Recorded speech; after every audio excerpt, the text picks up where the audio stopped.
नमस्कार, मैं श्रुति सिंह। स्वागत है आप सभी का इनसाइड झारखंड न्यूज के इस बुलेटिन में। चले जानते हैं आज की खबरों के बारे में। 5वें चरण के लोकसभा चुनाव के तहत झारखंड के चतरा, कोडरमा और हजारीबाग लोकसभा सीट के लिए सोमवार सुबह 7 बजे से मतदान की प्रक्रिया शुरू हुई।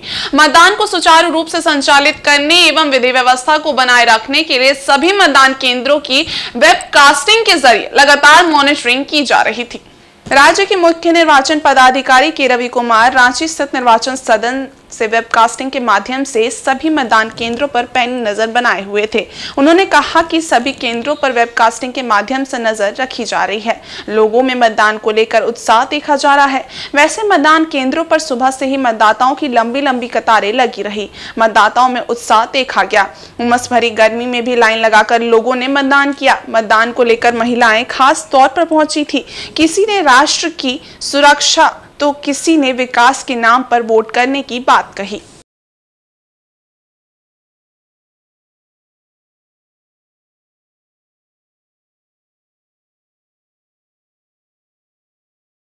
सभी बूथों पर हम लोग का इस बार वो सिस्टम के कंट्रोल में है। वेबकास्टिंग के माध्यम से हम लोग सभी बूथों पर हम नजर रखा है। सभी बूथ में 2 कैमरा दिया हुआ है, एक इनसाइड में एक बाहर में। इसमें कितना भी बूथ है वो सीओ ऑफिस है, डीओ ऑफिस है, साथ में हम लोग का कमीशन से भी फीड दिया हुआ है। वहाँ से भी इसका सबका मॉनिटरिंग किया जा रहा है ताकि एक फ्री एंड फेयर इलेक्शन के लिए एक महत्वपूर्ण काम है वेबकास्टिंग, उसके माध्यम से हम लोग मॉनिटरिंग। झारखंड में 3 लोकसभा सीटों के साथ साथ गांडे विधानसभा उपचुनाव के लिए भी सोमवार को मतदान हुआ। यहां से झारखंड के पूर्व मुख्यमंत्री हेमंत सोरेन की पत्नी कल्पना सोरेन उपचुनाव लड़ रही हैं। वहीं उनके खिलाफ भाजपा के दिलीप वर्मा मैदान में हैं। गांडे विधानसभा उपचुनाव को लेकर लोग काफी उत्साहित दिखाई दिए। खास तौर पर युवाओं और महिलाओं ने बढ़ चढ़कर मतदान किया। सुबह से ही मतदाता अपने संबंधित मतदान केंद्र में वोट देने के लिए पहुंचने लगे थे। गांडे उपचुनाव की दिलचस्प बात यह है कि पूर्व मुख्यमंत्री की पत्नी कल्पना सोरेन यहां से चुनाव लड़कर पहली बार अपनी राजनीतिक करियर की शुरुआत कर रही हैं। वोटिंग के बीच कल्पना सोरेन ने मतदान केंद्रों का दौरा किया। उन्होंने चुनावी मुद्दे पर बोलने से इनकार किया। उनकी जीत के बारे में जब पूछा गया तो उन्होंने मुस्कुराते हुए कहा कि ये तो 4 जून को ही पता चलेगा। कहा कि अगर उन्हें मौका मिला तो वे लोगों की समस्याओं को जल्द से जल्द दूर करने की कोशिश करेंगी। देखिए, मैं सबसे ज़्यादा खुश ये लग रहा है कि मैं जिस भी में जा रही हूँ 150 के ऊपर 170 तक सब जगह पहुँच चुका है और अभी 10 भी नहीं बजे हैं और लोगों का अभी मैंने जितने बूथ में गई हूँ तो मुझे ये देख के बहुत अच्छा लग रहा है कि लोग इस पर्व को उत्सुकता के साथ मना रहे हैं और सुबह से ही तांता लगा हुआ है। बल्कि मुझे तो पता चला कि 6 बजे से लोग लगा के लाइन खड़े हैं और अपनी बारी का इंतज़ार भी किए हैं, वोट दे के घर भी चले गए हैं। तो मैं सभी मतदाताओं से ये अपील करूँगी कि आप लोग निकलिए और धूप मत देखिए, अपना कर्तव्य ज़रूर निभाइए। मुद्दा तो मैंने जो महसूस किया है अपनी तरफ से मैं कि रोड की मरम्मती में ज़्यादा काम होना चाहिए, क्योंकि मैं बहुत अंदर गांव में भी गई और पहुंचने में मुझे भी दिक्कत हुई है।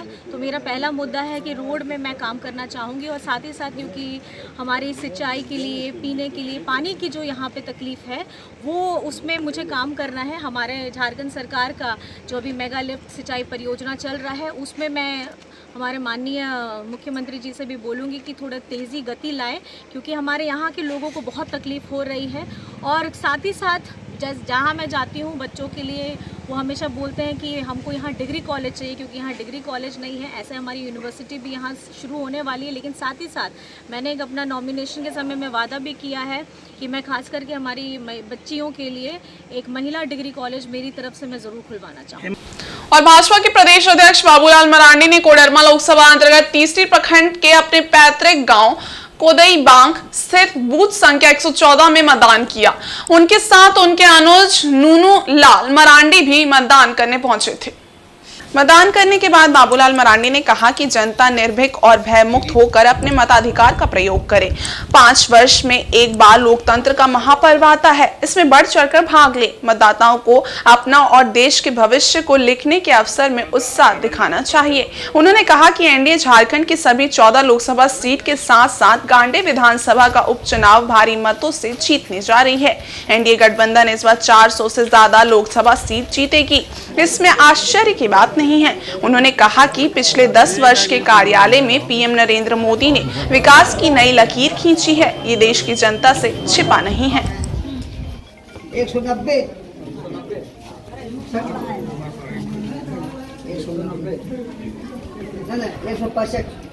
देखिए, सब लोग निर्भीक होकर के, भय मुक्त होकर के और अपने मताधिकार का प्रयोग करें, क्योंकि 5 साल में एक बार लोकतंत्र का महापर्व होता है और अपने हाथों से अपना और देश के भाग्य को लिखने का एक अवसर मिलता है। इससे किसी को भी वंचित नहीं, और खास करके उन लोगों को जो मैं कहता हूँ गरीब वंचित वर्ग के लोगों को आगे बढ़ राज्य में बिल्कुल अच्छा रहेगा। सब जगह लोग लाइन लगे हुए। 14 के 14 सीट और गांडे एक विधानसभा का उपचुनाव है, वो भी भारतीय जनता पार्टी जीती। कोई बहुत बड़ा आश्चर्य नहीं है। पहले भी अगर आप देखें तो 303 सीट तो भारतीय जनता पार्टी जीती। एनडीए गठबंधन को 353 सीट थे, अब 47 सीट ही तो आगे बढ़ना है। और वो 47 सीट कुछ यूपी में बढ़ जाएगा, कुछ बंगाल में बढ़ जाएगा, कुछ साउथ में बढ़ जाएगा, तो 400 प्लस हो जाएगा। वहीं आदित्यपुर औद्योगिक क्षेत्र स्थित भारत रबर कंपनी के मजदूर सोमवार को प्रबंधन पर दुर्व्यवहार और वादा खिलाफी का आरोप लगाते हुए हड़ताल पर चले गए। मजदूरों ने कोल्हान मजदूर यूनियन के बैनर तले कंपनी गेट को जाम कर दिया और धरना पर बैठ गए। कंपनी प्रबंधन द्वारा लोकसभा चुनाव के दिन मजदूरों को छुट्टी दिए जाने को लेकर विवाद उत्पन्न हुआ, जो गहराता गया। इस समस्या को लेकर मजदूरों ने कोल्हान मजदूर यूनियन के अध्यक्ष ईचागढ़ के पूर्व विधायक अरविंद सिंह से गुहार लगाई थी। इसके बाद यूनियन के समर्थन में मजदूरों ने हड़ताल करते हुए गेट जाम कर दिया। मजदूर यूनियन के बसंत कुमार ने बताया कि कंपनी स्थायी और अस्थायी मजदूर के साथ दुर्व्यवहार कर रही है। अस्थायी मजदूरों को न्यूनतम मजदूरी, पीएफ, ईएसआई की सुविधा नहीं दी जाती। कोल्हान मजदूर यूनियन को मजदूरों ने बताया कि चुनाव को लेकर जिला प्रशासन द्वारा सवैतनिक छुट्टी दिए जाने का आदेश दिया गया है। जब इस विषय पर कंपनी एचआर प्रमुख से मजदूर मधुआ सोरेन, उदय कांत झा समेत अन्य बात करने गए तो उनके साथ दुर्व्यवहार किया गया। मजदूर उदय कांत झा को चार्जशीट थमा दिया गया। कंपनी प्रबंधन द्वारा मजदूरों के स्वास्थ्य के साथ भी खिलवाड़ किया जा रहा है। रबर बनाने वाले कंपनी में रेजिन पाउडर का प्रयोग होता है, जो मजदूरों के स्वास्थ्य पर हानिकारक प्रभाव डालता है। मजदूरों के स्वास्थ्य की भी जांच प्रबंधन द्वारा नहीं कराई जाती है। इन सारी समस्याओं को लेकर कंपनी के विरुद्ध मजदूरों ने बिगुल फूंक दिया। कोल्हान मजदूर यूनियन, जिसके अध्यक्ष अरविंद कुमार सिंह पूर्व विधायक ईचागढ़ हैं, उनके पास कुछ यहाँ के कामगार कल मिलने गए थे और अपनी समस्याओं को बताए। इस तरह की बात है जिसमें मुख्य रूप से 3 समस्याएं आई। आईडी थोड़ा नीचे। पहली समस्या थी परमानेंट वर्कर का। क्या समस्या? Day to day working condition के बारे में, और सबसे बड़ी बात थी जो ऐसे तो अपना झेल झाल करके जैसे भी काम कर रहे थे मैनेजमेंट के साथ मिल करके, लेकिन जनरल इलेक्शन के दिन का छुट्टी का जो था, छुट्टी के बारे में कुछ कन्फ्यूजन था। तो उदय कांत झा, मधुआ सोरेन और 2-4 आदमी मिलने गए मैनेजमेंट में, एचआर मैनेजर से मिलने गए, तो इन लोग को सही जवाब नहीं दे करके फोटोकॉपी वाला गाली गलौज करके मधुआ सोरेन को जाति सूचक गाली दे करके बाहर कर दिया गया और साथ में उदय कांत झा को चार्जशीट दे दिया गया। इससे परेशान होकर के इन लोग जाकर के कोल्हान मजदूर यूनियन श्री अरविंद सिंह से संपर्क की। इधर पश्चिमी सिंहभूम जिले के सीमांचल क्षेत्र के नक्सल प्रभावित सारंडा के घने जंगलों से सटे ओडिशा के सुंदरगढ़ लोकसभा सीट के लिए 2 दिग्गजों के बीच कांटे की टक्कर है। एक तरफ तीसरी बार भाजपा से किस्मत आजमा रहे पूर्व केंद्रीय मंत्री जुएल ओराम हैं, तो दूसरी ओर बीजेपी से पूर्व भारतीय हॉकी खिलाड़ी दिलीप तिर्की हैं। वहीं कांग्रेस से जनार्दन देहुरी भी अपनी ताल ठोक रहे हैं। सीमा से सटे होने के कारण सुंदरगढ़ से मतदान को लेकर झारखंड उड़ीसा सीमा पर सुरक्षा बढ़ा दी गई है। सुंदरगढ़ में मतदान को लेकर लोग काफी उत्साहित दिख रहे हैं। हर एक मतदाता, युवा हो या वृद्ध, सभी ने देश के विकास के सपनों के साथ मतदान कर एक योग्य उम्मीदवार को चुनकर सत्ता की बागडोर देने का मन बना लिया है। सुबह 11 बजे तक ओडिशा के सुंदरगढ़ में लगभग 12 से 15% मतदान होने की बात कही जा रही है। इधर पूर्व केंद्रीय मंत्री जुएल ओराम ने केंदुडी गांव में पहुंचकर मतदान किया। मालूम हो कि सुंदरगढ़ लोकसभा क्षेत्र में सार्वजनिक विकास राउरकेला शहर और उसके आसपास दिखता है, लेकिन जिला मुख्यालय सुंदरगढ़ इस विकास में पिछड़ा है। वहीं राउरकेला के विकास में राउरकेला स्टील प्लांट की भी प्रमुख भूमिका रही है। भाजपा और बीजेपी दोनों ही खेमों में क्षेत्र के विकास का श्रेय लेने की होड़ है। और झारखंड मुक्ति मोर्चा ने प्रधानमंत्री नरेंद्र मोदी के दौरे पर चुटकी ली है।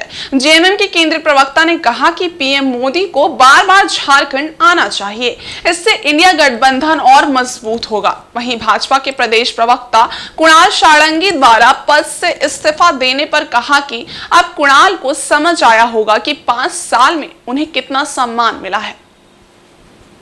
झामुमो के केंद्रीय महासचिव से प्रवक्ता सुप्रियो भट्टाचार्य ने कहा कि रविवार को प्रधानमंत्री नरेंद्र मोदी ने घाटशिला के माऊ भंडार में चुनावी सभा को संबोधित किया। चुनावी सभा में उनके संबोधन की भाषा को सुनकर ही लगता है कि भाजपा में अब छटपटाहट शुरू हो गई है। ये छटपटाहट लाजमी भी है, क्योंकि जिस जगह पर प्रधानमंत्री ने चुनावी सभा किया वहां के लोगों के लिए सांसद विद्युत वरण महतो ने कुछ भी नहीं किया। वहां हिंदुस्तान कॉपर का राखा तांबा खान, सूरदा तांबा खान व मुसाबनी तांबा खान बंद हो गए हैं। हजारों श्रमिकों के साथ उनके परिवार जन दाने दाने को मोहताज हो गए हैं। भाजपा ने वहां के लोगों के साथ छल किया है। उक्त बातें झामुमो के केंद्रीय महासचिव सह प्रवक्ता सुप्रियो भट्टाचार्य ने साक्षी स्थित विधायक मंगल कालिंदी के आवासीय कार्यालय में आयोजित एक संवाददाता सम्मेलन में कही। उन्होंने कहा कि क्षेत्र की जनता भाजपा की झूठ को समझ चुकी है। संवाददाता सम्मेलन में जमशेदपुर संसदीय क्षेत्र के इंडिया गठबंधन के प्रत्याशी समीर मोहंती व विधायक मंगल कालिंदी भी मौजूद थे। वहीं भाजपा के प्रदेश प्रवक्ता कुणाल सारंगी द्वारा पद से इस्तीफा देने पर भी जेएमएम नेता सुप्रियो भट्टाचार्य ने प्रतिक्रिया दी। चुनाव का हमको लगता है कि अब और कुछ दिनों की ही बात है। आज 19 तारीख है और 25 तारीख, मतलब 6 दिन के बाद ही जनता ये फैसला करेगी कि हिंदुस्तान का जो भाग्य है उस भाग्य का दिशा और दशा क्या होगा। हम लोग देखे हैं राज्य में प्रथम चरण के चुनाव के बाद जो देश का चौथा चरण था कि भारतीय जनता पार्टी की जो छटपटाहट है वो सामने आ गई। चीजें किस रूप में आगे बढ़ी आप लोगों को आदरणीय प्रधानमंत्री जी के भाषा पे ही समझ में आ गया होगा।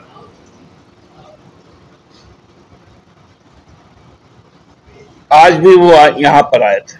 जमशेदपुर में जो एक विधानसभा क्षेत्र है घाटशिला, उसमें जो जगह का उन्होंने चुनाव किया वो हम लोगों के लिए बड़ा उत्सुकता का था कि मऊ भंडार, जहां पर देश का सबसे बड़ा ताम्र उद्योग का हृदय स्थल था, वो हृदय स्थल पर आकर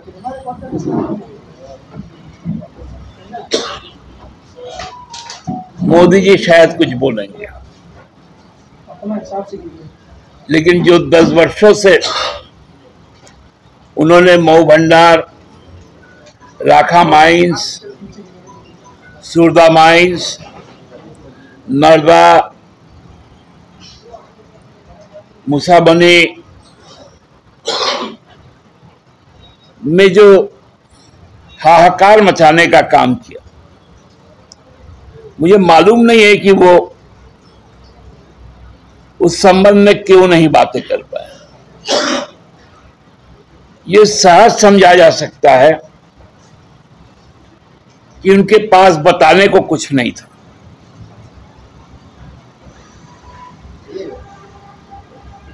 उनके पास लोगों के बीच ये नहीं बता पाते कि हमने अदानी के लिए HCL को छोड़ के रखा है।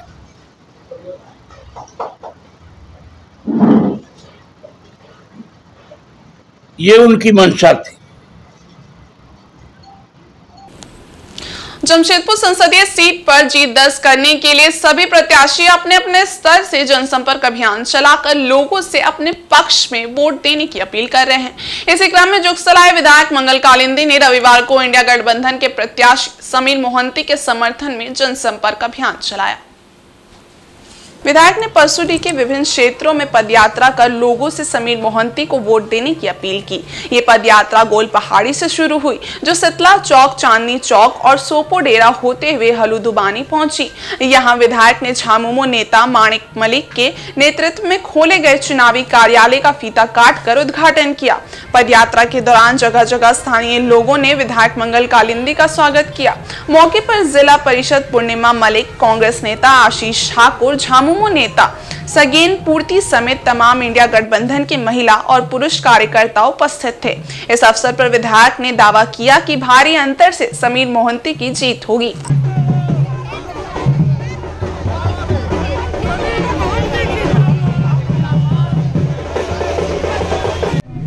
आज महागठबंधन के जो प्रत्याशी, एक साधारण शिक्षक का बेटा, एक गरीब का बेटा,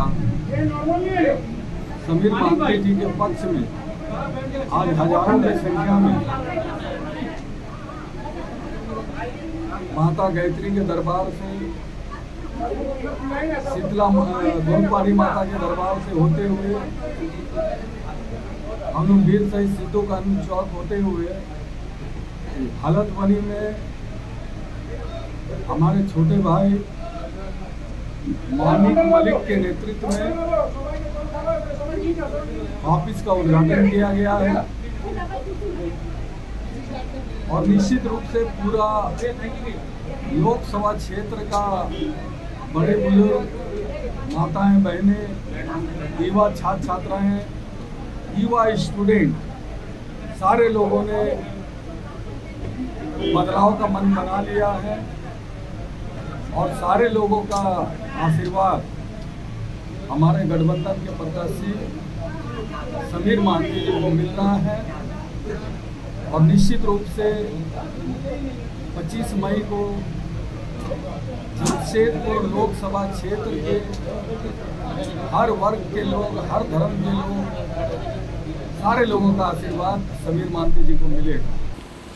वहीं पूर्वी सिंहभूम जिले के मुसाबनी सुरदा क्रॉसिंग के पास रविवार को मुसाबनी माइंस मजदूर यूनियन की बैठक आयोजित हुई।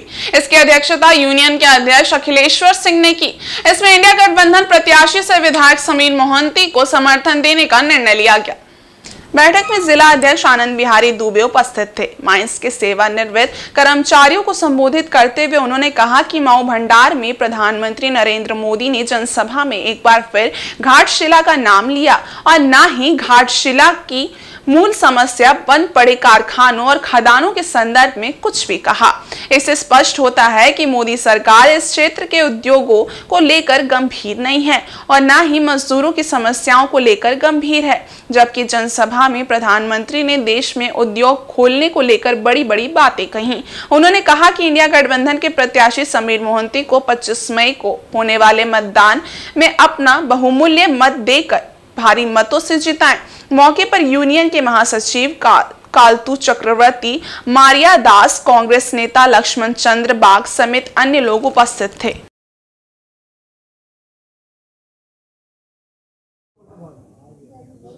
कि आज माइंस यूनियन और इंडिया गठबंधन का मुसाबनी क्षेत्र का बैठक था। कांग्रेस के द्वारा आयोजित। इस बैठक में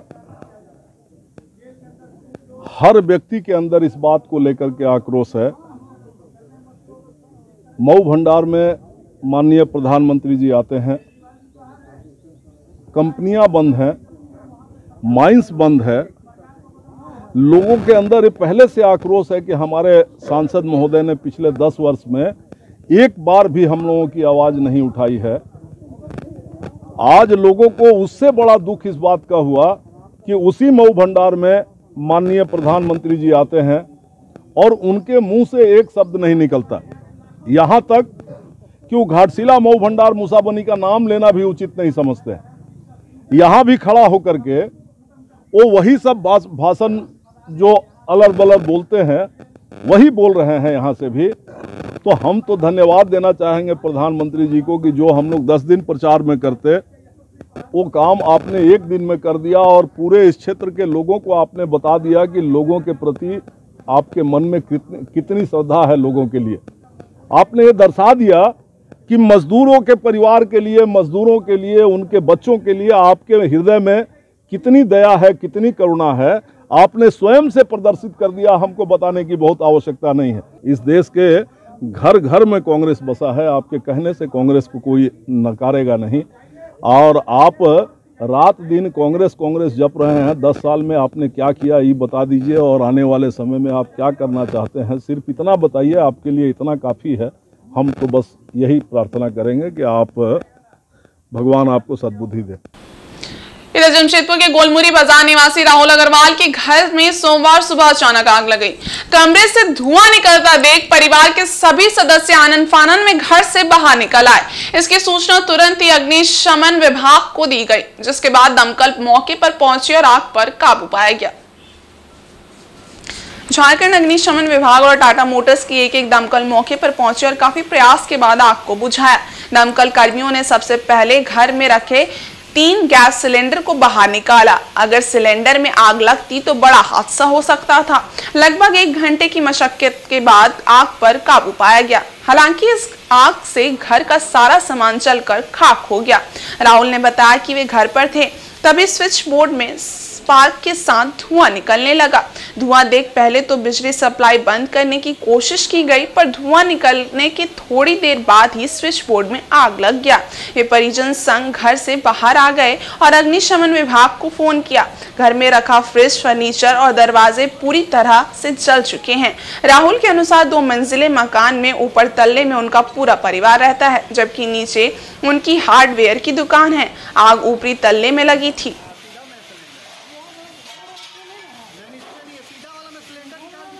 रोड पे शॉर्ट सर्किट किया था, चिट चिट करके आवाज आया। तो उसके बाद हम लोग देखे तो पूरा धुआं और आग फेंक रहा।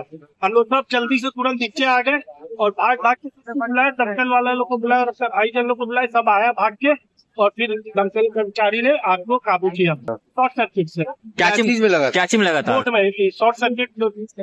नीचे दुकान है, इलेक्ट्रिक का शोरूम है। और इस बुलेटिन में बस इतना ही। ब्रेक के उस पार कुछ और खास खबरें, तब तक के लिए देखते रहे इनसाइड झारखंड न्यूज। धन्यवाद।